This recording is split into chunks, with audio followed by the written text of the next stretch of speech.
Selamat siang teman-temanku, saudaraku, dan shalom. Hari ini kita bertemu lagi di dalam Mesbah Keluarga. Dan biarlah saat ini, sebelum kita mau mendengarkan sharing firman Tuhan, biarlah saat ini kita mau memuji dan memuliakan nama Tuhan. Kita bersyukur sampai hari ini kita diberi kesempatan masih hidup oleh Tuhan. Dan karena itu kita mau membalas segala kebaikannya, segala penyertaannya di dalam kehidupan kita dengan memberikan seluruh kehidupan kita kepada Tuhan. Biarlah Tuhan saat ini selidiki hati kami Tuhan, jamah hati kami Yesus, dan Engkau tahu Tuhan isi hati kami bagaimana. Karena manusia tidak bisa melihat, tapi hanya Engkau yang bisa melihat isi hati kami. Dan Engkau tahu Tuhan, Engkau akan menilai. Dan terima kasih Bapa, terima kasih Yesus. Selidiki aku, lihat hatiku,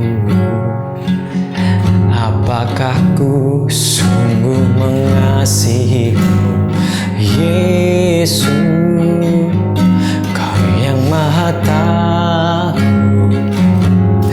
dan menilai hidupku. Tak ada yang tersembunyi bagimu. Telah kulihat kebaikanmu yang tak pernah habis di hidupku. Ku berjuang sampai akhirnya Kau dapati aku tetap setia.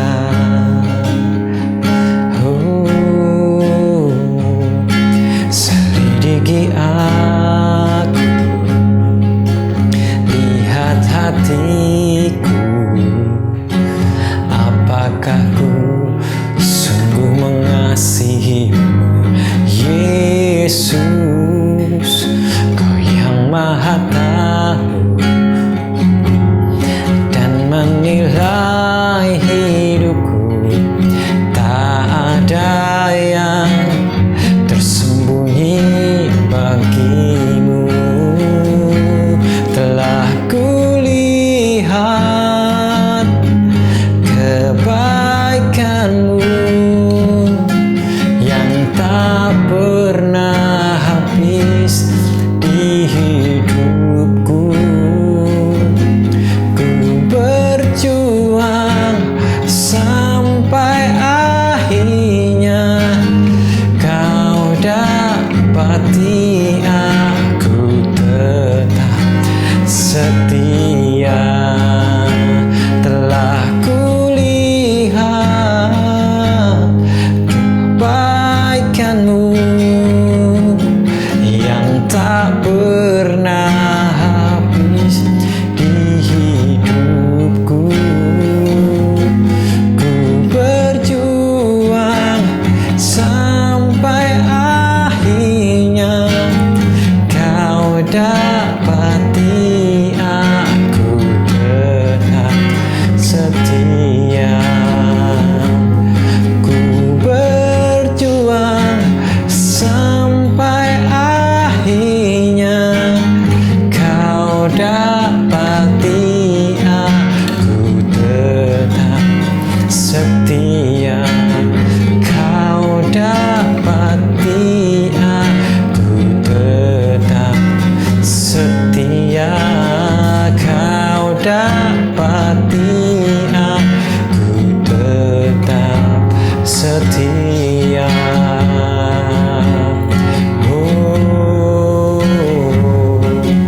Biarlah Kau selidiki hati kami Yesus. Hanya Kau yang tahu isi hati kami, bukan manusia Tuhan, tapi hanya Engkau yang menilik hati kami. Ubah hati kami bila kami mempunyai hati yang tidak berkenan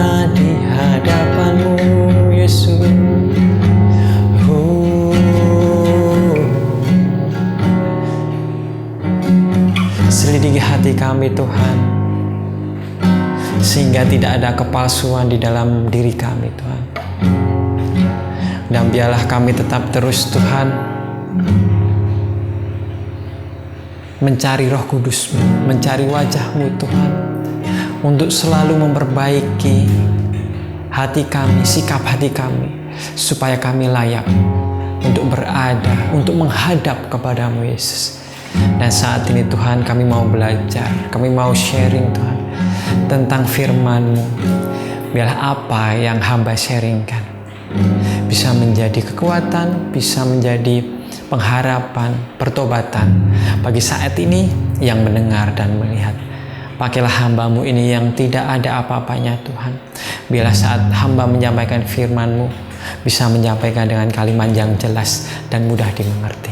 Dan terima kasih Bapa, kami bersyukur buat siang ini. Hanya di dalam nama Yesus kami berdoa dan mengucap syukur. Amin. Selamat siang semuanya, shalom saudaraku, dan kita bersyukur kita tadi sudah menyembah dan memuliakan nama Tuhan, dan biarlah Roh Kudus tetap ada saat ini, siang ini, dimanapun saudara-saudara berada. Mungkin saya di rumah dan teman-teman ada di kantor, ada di toko, ada di rumah juga, ada di pabrik, dimanapun teman-teman saat ini berada, biarlah teman-teman memberikan waktu sebentar untuk mendengarkan firman Tuhan. Dan saat ini kita bersyukur bahwa di setiap kehidupan kita mungkin tidak selamanya baik, dan mungkin tidak selamanya, tidak seterusnya Tuhan memberikan hal-hal yang indah, yang baik. Tetapi semuanya itu adalah suatu rencana yang indah bagi kita, untuk supaya kita lebih dewasa dalam menanggapi suatu persoalan, suatu masalah, suatu pergumulan. Dan percayalah, Tuhan memberikan yang terbaik bagi saudara-saudara. Dan saat ini kita sudah menyembah Tuhan dengan kita mengatakan selidiki Tuhan isi hati kita. Nah, saat ini kita mau belajar apakah ada kepalsuan di dalam diri kita. Mungkin di setiap perbuatan kita baik, tapi di dalam hati kita, di belakang kita ada sesuatu yang merencanakan yang buruk. Mungkin terhadap orang, terhadap rencana kita, ataupun terhadap Tuhan. Kita hanya menyembah, memuji Tuhan, atau mendekat kepada Tuhan, ada sesuatu yang kita inginkan, ada sesuatu yang kita minta. Dan mari saat ini kita belajar bahwa sesuatu yang palsu, sesuatu yang KW itu tidak bagus. Mungkin teman-teman pernah mendapatkan atau ditipu oleh orang barang, bahwa teman-teman mendapat barang palsu. Dulu saya pernah bekerja di suatu toko atau counter handphone, dan memang ada beberapa barang-barang yang palsu, dalam arti mungkin mereknya, saya sebut tidak apa-apa ya mereknya, mungkin mereknya zaman dahulu Nokia, belum ada iPhone ya, Samsung, tapi ternyata dalamnya atau softwarenya tidak sesuai yang ada di dalam software Nokia atau Samsung. Nah, itu menjadi sebel ya, apalagi saya juga pernah cobalah barang palsu itu gimana. Bukan palsu dalam arti software, hardwarenya ya, maksudnya yang komponen-komponennya, tapi softwarenya juga kurang bagus. Saya pernah nyoba membeli handphone yang KW-nya seperti apa sih, karena budgetnya tidak mencukupi untuk membeli handphone yang saat itu mahal. Saya coba, ternyata memang tidak sebagus, tidak secanggih yang asli, dan mungkin di dalam komponen-komponen tersebut juga tidak baik. Mungkin kalau yang asli itu mungkin bisa dipakai sampai 5 tahun, 4 tahun, tetapi yang KW hanya cukup mungkin dipakai 1 tahun udah rusak dan tidak bagus. Mungkin tidak hanya handphone aja, mungkin sepatu-sepatu sekarang banyak yang palsu, yang KW. Jadi mungkin sama ya, lambangnya sama, mungkin kalau dilihat dengan kasat mata gitu, sama. Tetapi setelah dipakai, setelah mungkin kita meneliti detail, ternyata barangnya palsu. Dan kelihatan sih kalau kita sudah memakainya. Nah, biasanya kalau sepatu yang asli itu enteng dipakai ya. Saya pernah juga membeli sepatu yang KW atau palsu, bukan palsu dalam arti sepatunya terbuat dari kardus atau apa, enggak, tapi barang-barang KW itu ternyata emang beda. Setelah saya bisa membeli yang asli, ternyata sepatu yang dahulu yang beli KW itu kok terasa berat ya, terasa sakit. Bener, saya pernah membeli suatu produk, suatu label yang KW, tak pakai sepatunya, kakinya sakit, jalan berapa meter aja itu sudah sakit sekali. Nah, setelah saya ada bekat yang membeli yang asli, ternyata memang beda. Yang asli ternyata enteng, enak dipakai, dan nggak membuat kaki sakit. Begitu juga kita, orang-orang yang di dalam lingkungan kita, di dalam yang kita ketemui, banyak sekali yang memasukkan atau banyak sekali kepalsuan di dalam diri mereka. Ataupun kita saat ini juga memiliki kepalsuan di dalam diri kita. Mungkin kita sudah di depan orang baik, ternyata di belakangnya, kalau orang Jawa namanya grundel ya, di depan orang disanjung-sanjung, tapi di belakangnya digosipin. Nah, seperti juga kita bisa belajar dari Yesus pada waktu itu menghuliti atau mengupas orang-orang Farisi dan ahli Taurat. Pada waktu itu Tuhan Yesus mengecam orang-orang Farisi dan khususnya pemimpin ibadah dan ahli-ahli Taurat. Pada waktu itu sebenarnya Tuhan Yesus tidak suka terhadap apa yang dilakukan oleh ahli-ahli Taurat, karena dia hanya mementingkan kepentingan sendiri. Mereka melakukan hal yang sangat buruk di hadapan Tuhan. Memang mereka ahli-ahli Taurat ini mengajarkan Taurat, tetapi kelakuannya tidak seperti apa yang mereka katakan. Banyak sekali kemunafikan yang dilakukan oleh ahli Taurat ini. Mari kita baca di Matius 23 ayat 15.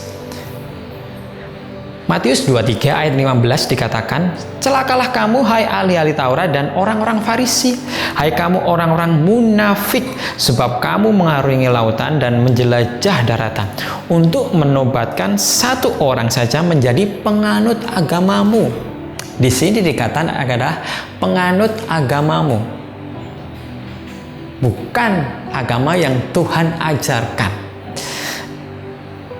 Dan sesudah ia bertobat, kamu menjadikan dia orang neraka yang 2 kali lebih jahat dari kamu sendiri. Kalau kita melihat ayat ini, satu ayat saja, kita bisa lihat bahwa sangat kejam perlakuan ahli Taurat ini. Dia menyampaikan Taurat, istilahnya dia menyampaikan firman Tuhan, tetapi malah menutup pintu surga kepada orang yang akan menerima firman tersebut. Dan bisa dikatakan bahwa orang tersebut malah menjadi atau masuk ke dalam neraka. Dan lebih lagi, orang tersebut menjadi 2 kali lebih jahat daripada ahli-ahli Taurat, karena tentu saja ajaran yang diajarkan oleh orang Farisi, ahli-ahli Taurat. Maka dari itu Tuhan tidak suka, sangat tidak suka. Mungkin teman-teman, saya tidak bisa membahas semuanya di Matius 23. Teman-teman bisa membaca satu perikop ini bahwa banyak sekali perbuatan yang tidak mencerminkan seorang pemimpin ibadah yang dilakukan oleh yang dikerjakan. Dia lebih mencintai lebih mencintai uang daripada pekerjaan Tuhan. Dia melakukan pekerjaan yang tidak baik kepada janda-janda, terus melakukan hal yang buruk kepada orang-orang yang belajar kepada ahli Taurat ini, dikatakan juga bahwa di ayat 27, celakalah kamu, hai ahli-ahli Taurat dan orang-orang Farisi, hai kamu orang-orang munafik. Dikatakan sekali lagi, orang-orang munafik. Sebab kamu sama seperti kuburan yang dilapur putih, yang sebelah luarnya memang bersih tampaknya, tetapi yang sebelah dalamnya penuh tulang belulang dan pelbagai jenis kotoran. Teman-teman tahu kuburan seperti apa? Mungkin di luarnya penuh dengan bunga. Dengan mungkin kalau udah yang diperbaiki dengan keramik, udah dibuat bagus, tapi apa yang ada di dalamnya? Tulang belulang, kotoran, mungkin virus, bakteri, dan banyak sekali yang tidak baik di dalam kuburan. Nah, seperti orang Farisi, Tuhan Yesus katakan bahwa kamu seperti kuburan, di luar bagus, tetapi di dalamnya banyak sekali kotoran. Karena Tuhan Yesus tahu isi hati orang Farisi. Nah, isi hati, yang tahu isi hati kita cuman Tuhan. Bapak kita tidak bisa melihat, anak kita tidak bisa mengetahui, apalagi orang luarnya tidak bisa mengetahui isi hati kita. Yang bisa mengetahui isi hati kita adalah Tuhan Yesus. Dan sungguh tidak baik apa yang dilakukan oleh Farisi ini ya. Dan coba kita renungkan, kalau saat ini banyak ahli-ahli Taurat, banyak yang cuman pintar dalam hal menyampaikan firman Tuhan, berkhotbah, atau banyak mentor-mentor yang tidak tahu akan firman Tuhan, hanya menyampaikan saja tetapi tidak melakukan. Juga dikatakan bahwa di sini orang-orang Farisi mengajarkan Taurat, tetapi tidak mengutamakan yang ada di dalam kitab Taurat, yaitu kasih, kebenaran, dan keadilan. Itu tidak bisa dipisahkan. Kita hanya mengandalkan keadilan saja, kita hanya melakukan kasih saja, kita hanya melakukan kebenaran saja. Itu tidak bisa dipisahkan, harus dilakukan. Maka dari itu, saat ini mungkin teman-teman, maaf bukannya saya menghakimi, tapi di sini yang banyak sekali kepalsuan di dalam diri kita. Mungkin saat ini sebagai yang pemimpin ataupun pengkhotbah yang saat ini melihat, jangan hanya sekedar khotbah saja, tapi marilah kita melakukan hal yang sesuai difirmankan Tuhan. Mengasihi bukan hanya sekedar kata-kata, tapi melakukan perbuatan dengan perbuatan. Melakukan kebenaran juga bukan hanya dengan kata-kata, tapi benar-benar melakukan kebenaran, keadilan. Maaf, jangan hanya orang kaya saja yang dipakai di dalam di gereja. Pakailah semua orang yang menurut pantas sesuai dengan firman Tuhan. Maka dari itu, jika di sini katakan ahli Taurat, kita lebih spesifik lagi, bukan hanya pemimpin, tapi seluruh orang. Bagaimana jika ada kepalsuan di dalam diri kita? Tuhan Yesus pasti marah. Tuhan Yesus tidak suka. Dan apa yang harus kita lakukan? Yang kita harus lakukan, yang pertama, kita harus bertobat. Yang kedua, kita harus memperbaiki hati kita. Kita harus menyucikan hati kita. Kita tidak bisa mengelola hati kita, menyucikan hati kita. Biarlah Tuhan yang menyucikan hati kita. Kita benar-benar minta tolong, kita benar-benar bertobat kepada Tuhan. Bertobat itu apa? Meninggalkan dosa dan tidak kembali ke dosa dan melakukan perintah Tuhan. Bukan hanya di mulut, bukan hanya di kata-kata Tuhan aku bertobat, tapi setelah itu melakukan hal yang tidak sesuai dengan firman Tuhan, dan lebih jahat lagi, kembali ke dalam dosa yang sudah kalian lakukan. Mari, jangan ada kepalsuan di dalam diri kita. Jangan ada kemunafikan di dalam diri kita. Bertobatlah. Saat ini mungkin teman-teman melakukan semuanya itu, tapi biarlah saat ini kita datang kepada Tuhan. Kita ngomong sama Tuhan. Jikalau teman-teman memang benar bertobat dalam lubuk hati teman-teman yang paling dalam, Tuhan pasti akan mendengarkan, Tuhan pasti akan melihat, percaya. Karena Tuhan itu Maha Kasih. Yang harus kita ingat bahwa Tuhan telah mengorbankan nyawanya untuk keselamatan supaya kita tidak masuk ke dalam neraka, tidak masuk ke dalam api kekekalan. Tetapi Tuhan pengen kita berada bersama Dia di dalam kerajaan surga. Maka dari itu, jangan sia-siakan pengorbanan Tuhan.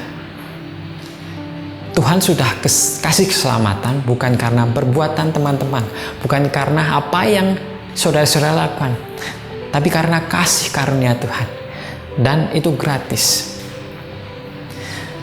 Jangan Tuhan kasih gratis, terus saudara-saudara seenaknya. Jangan Tuhan kasih gratis, terus teman-teman melakukan apa yang pengen kalian lakukan. Melakukan dosa, melakukan hal yang tidak baik. Saudara-saudara tidak menghargai pengorbanan Tuhan Yesus. Tuhan Yesus sayang sama kalian. Tuhan pengen kalian bersama-sama dengan Dia di dalam kerajaan surga. Makanya Dia turun ke dalam dunia untuk menyelamatkan saudara-saudara. Saya tahu dan kita tahu bahwa kita banyak sekali dosa. Salah satunya kepalsuan, kemunafikan. Kemunafikan di dalam kita beribadah. Kemunafikan di dalam kita mungkin bekerja, di dalam kita bersosialisasi.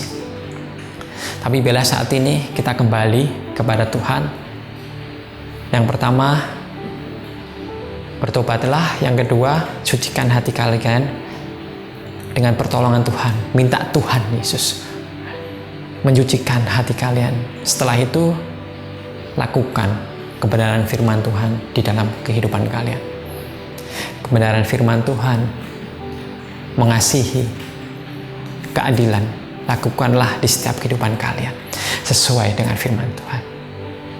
Tuhan, mungkin hari ini kami masih melakukan kepalsuan, kemunafikan di dalam diri kami.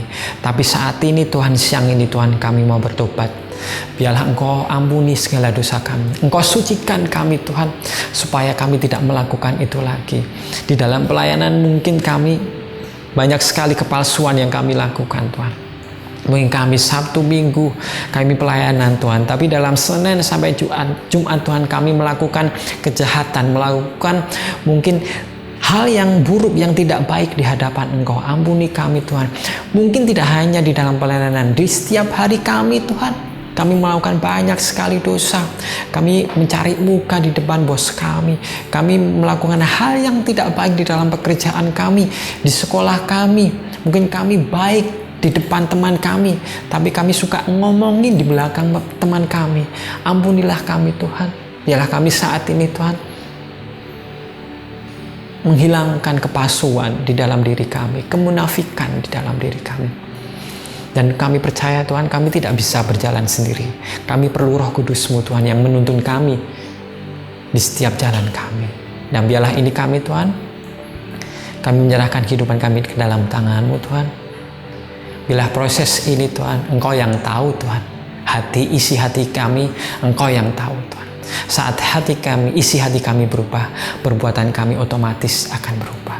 Dan terima kasih Bapa. Terima kasih Yesus, biarlah firman siang hari ini menjadi kekuatan buat saudara-saudara yang saat ini mendengar dan melihat. Biarlah rencana-Mu yang terjadi di dalam kehidupan kami, bukan rencana kami. Karena rencana kami jauh daripada rencana Engkau yang sempurna. Dan terima kasih Bapa, kami bersyukur buat persekutuan ibadah pada siang hari ini. Hanya di dalam nama Yesus yang menjadi juru selamat dan penebus kami. Amin, amin, amin. Saudara-saudara yang saat ini saudara terberkati dengan firman yang saya sampaikan, sharing firman, biarlah teman-teman bisa share ke saudara-saudara kalian, ke saudara-saudara yang ada di dalam rumah ataupun teman-teman, supaya menjadi berkat buat teman-teman atau saudara-saudara yang saat ini mendengarkan. Terima kasih, selamat siang, sekali lagi Tuhan Yesus memberkati.